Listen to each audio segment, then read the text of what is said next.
अर्जुना, तू ज्या भावनेने बघा, आपल्याला असं खूप वाटतं की मरण वाईट आहे, तरुण वयात जाणं ही गोष्ट वाईट आहे, पण वय झाल्याच्या नंतर आपण आपल्या घरी गेलंच पाहिजे, बरोबर. आणि जर समजा कुणीच गेलं नसतं आतापर्यंत तर आपले शोकेस, टीव्ही, फ्रीज याच्या जागी प्रत्येक एक कॉट असतील, त्या कॉटवर प्रत्येक कोपऱ्यात एक एक म्हातारी असते, बरोबर की नाही.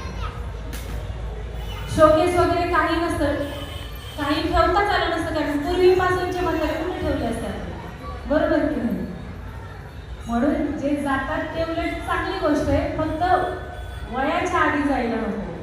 म्हणजे म्हातारच शोकेस वगैरे काहीच नाही ठेवता आपल्याला ते शो करून ठेवावं लागले असते. प्रत्येक कोपऱ्यात एक बाज ठेवली असते, घरातून पाय टाकायचा की आहेच बाजूवर म्हातारा किंवा म्हातारी, हो की नाही. म्हणून मृत्यू ही प्रत्येकासाठी संधी आहे.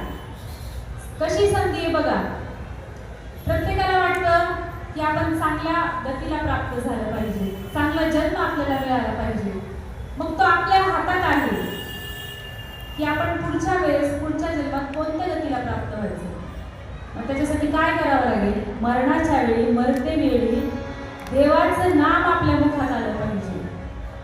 ज्या भावनेने आपण देवाचं स्मरण करू मरते वेळी. पण अर्जुन म्हणतो भगवंता, अरे त्यावेळी स्वतःचा हात तो सुद्धा जर लांबला तर आखडता येत नाही, आखडला तर लांबवता येत नाही, मग तुझं भजन आम्ही करणार कसं. भगवंत म्हणतात, अरे त्यावेळेस तुला माझी भजन करायची गरज नाही, मीच तुझी सगळी सेवा करतो, मीच तुझं चिंतन करतो, सर्व काही मी करतो, तुला करायची गरज नाही. पण त्यासाठी पहिल्यापासून केलं पाहिजे, हो की नाही. माऊलींनी दृष्टांत दिलाय, कुत्र मागं लागलं किंवा चोर पाठीमागं आपल्याला लागले तर आपण हळूहळू पळू का.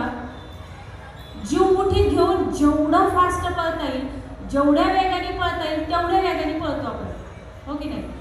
पळतोय पळतोय पळतोय आणि ऐन वेळेला विहीर आली समोर.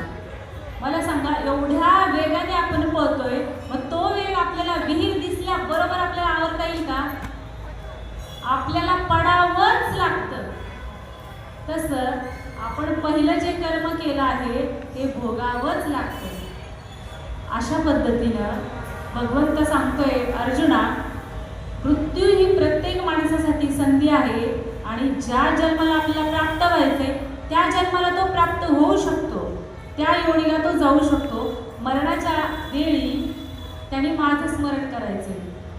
यम यम वापी स्मरण भावे त्यजते अंते कलेवरम तम तमेवेति कौंतेय सदा तद्भाव भावित. माऊली सांगतात, आणि मरणी जया जया ठवे तेची गती तो पावे, म्हणोनी सदा स्मरावे मातेची तुवा. म्हणून अर्जुना भगवंता सांगताय, म्हणून तू माझं स्मरण करायचंय, मला आठवायचंय मरणाच्या वेळेला. मग मरायच्या वेळेला आठवण्यासाठी त्याआधी तुला सुरुवातीपासून करावं लागेल, तेव्हा मरणाच्या वेळी मी तुला आठवेल.